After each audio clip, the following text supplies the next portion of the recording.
अथ देव्याः कवचम्। अस्य श्रीचण्डीकवचस्य ब्रह्मा ऋषिः अनुष्टुप् छन्दः चामुण्डा देवता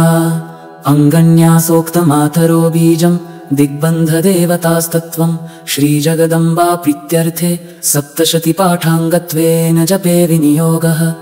ॐ नमश्चण्डिकायै। मार्कण्डेय उवाच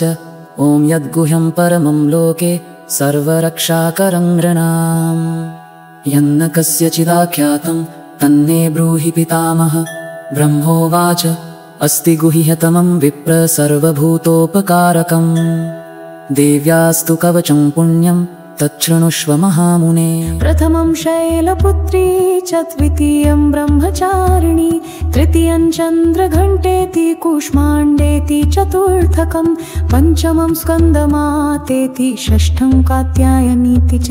सप्तमं कालरात्रीति महागौरीति चाष्टमं नवमं सिद्धिदात्री च नवदुर्गा प्रकीर्तिता।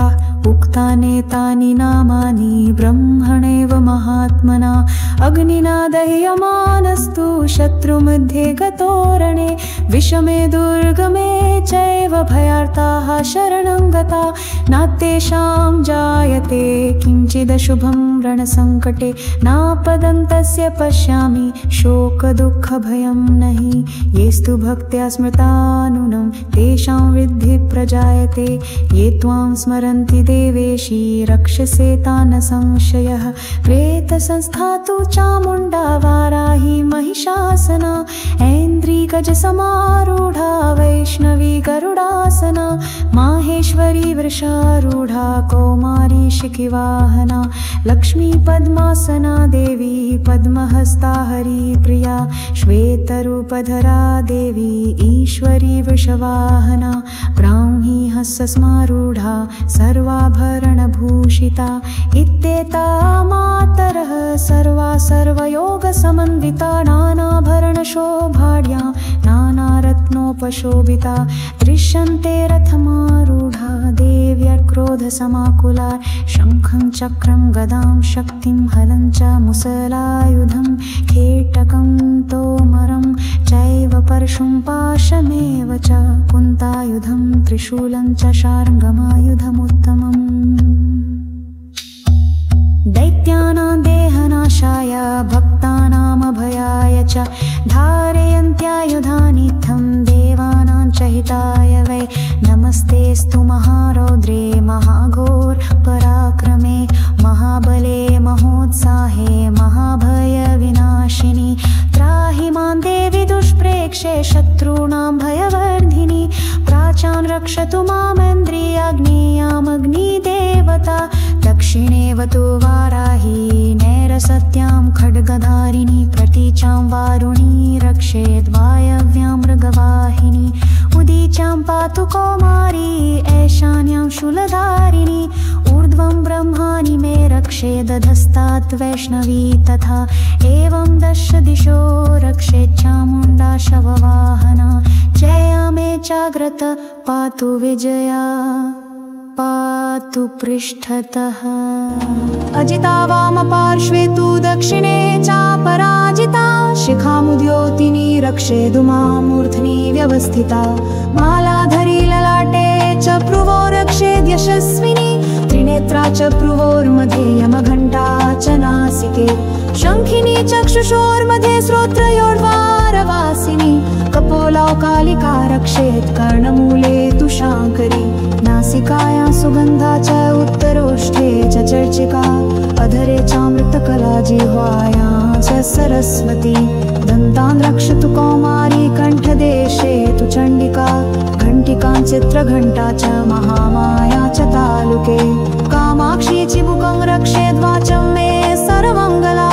ग्रीवायां भद्रकाली च पृष्ठंशे धनुर्धरी नीलग्रीवा बहिः कण्ठे नलिकां नलकूबरी स्कन्धयो खड्गिनी रक्षेद बाहू मे वज्रधारिणी हस्तयोर्दण्डिनी रक्षेदम्बका चाङ्गुलीषु च नखां शूलेश्वरी रक्षेत् कुक्षौ रक्षेत् कुलेश्वरी स्तनौ रक्षेन्महादेवी मनशोकविनाशिनी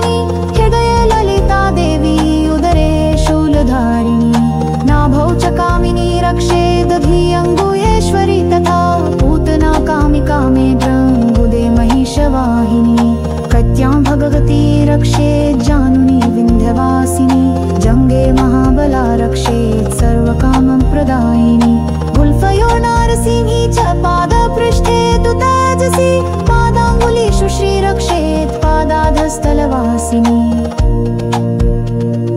नखान्दष्ट्राकराली च केशांश्चैलोर्धकेशिनी रोमकूपेषु कौबेरी तचं वागीश्वरी तथा रक्तमज्जा सामांसान्यस्थि मेदांसि पार्ति अन्त्राणि कालरात्रिश्च पित्तं च मुकुटेश्वरी पद्मावती पद्मकोशे कपे चूडामणिस्तथा ज्वालामुखी नखज्वालामभेद्या सर्वसन्धिषु शुक्रं वह्नि मे रक्षे छायां छत्रेश्वरी तथा अहङ्कारं मनोबुद्धिं रक्षेन्मे धर्मधारिणी प्राणापानौ तथा व्यानमुदानौ च समानकं वज्रहस्ता च मे रक्षे प्राणं कल्याणशोभना रसे रूपे च गन्धे च शब्दे स्पर्शे च योगिनी सत्त्वरजस्तमश्च ये रक्षे नारायणी सदा आयो रक्षतु वाराहि धर्मं रक्षतु वैष्णवी यशः कीर्तिं च लक्ष्मीं च धनं विद्यां च चक्रिणी गोत्रमिन्द्राणि मे रक्षेत् पशुं मे रक्ष चण्डिके पुत्रान् रक्षेन्महालक्ष्मीर्भार्यां रक्षतु भैरवी पन्थानं सुपथा रक्षेन्मार्गक्षेमकरी तथा राजद्वारे महालक्ष्मीर्विजया सर्वतः स्थिता रक्षाहीनं तु यत्स्थानं वर्जितं कवचेन तु तत्सर्वं रक्ष मे देवि जयन्ती पापनाशिनी पद्मेकं न गच्छेत्तु यदिच्छेत् शुभमात्मनः कवचेनावृतो नित्यं यत्र यत्र यदगच्छति तत्र तत्रार्थलाभश्च विजयः सार्वकामिकः यं यं चिन्तयते कामं तं तं प्राप्नोति निश्चितं परमेश्वर्यमतुलं प्राप्स्यते भूतले पुमा निर्भयो जायते मर्त्यसङ्ग्रामेश पराजितः त्रैलोके तु भवेत् पूज्यः कः चेनावृतः पुमान् इदं तु देव्याकवचं देवानापि दुर्लभम् यः पठेत् प्रयतो नित्यं त्रिसन्ध्यं श्रद्धयान्वितः देवी कला भवेत् तस्य त्रैलोकेश पराजितः जीवेद्वर्षशतं साग्रमपं मृत्युविवर्जितः नश्यन्ति व्याधयः सर्वे लूता विस्फोटकादयः स्थावरं जङ्गमं चैरकृत्रिमं चापि यद्दिशम् अभिचाराणि सर्वाणि मन्त्रयन्त्राणि भूतले भूचरा खेचराश्चैन जलजाश्चोपदेशिका सहजा कुलजा माला डाकिनी शाकिनी तथा अन्तरिक्षचरा घोरा डाकिन्यश्च महाबला ग्रहभूतपिशाचाश्च यक्षगन्धर्वराक्षसः ब्रह्मराक्षसवेताला कूष्माण्डा भैरवादयः नश्यन्ति दर्शनात् तस्य कवचे हृदि संस्थिते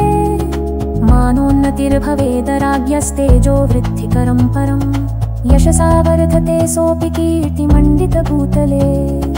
जपेत् सप्तशती चण्डी कृत्वा तु काचं पुरा यावद्भूमण्डलं धत्ते सशैलवन्काननं तावत् तिष्ठति मेदिन्यां सन्तति पुत्रपौत्रिकी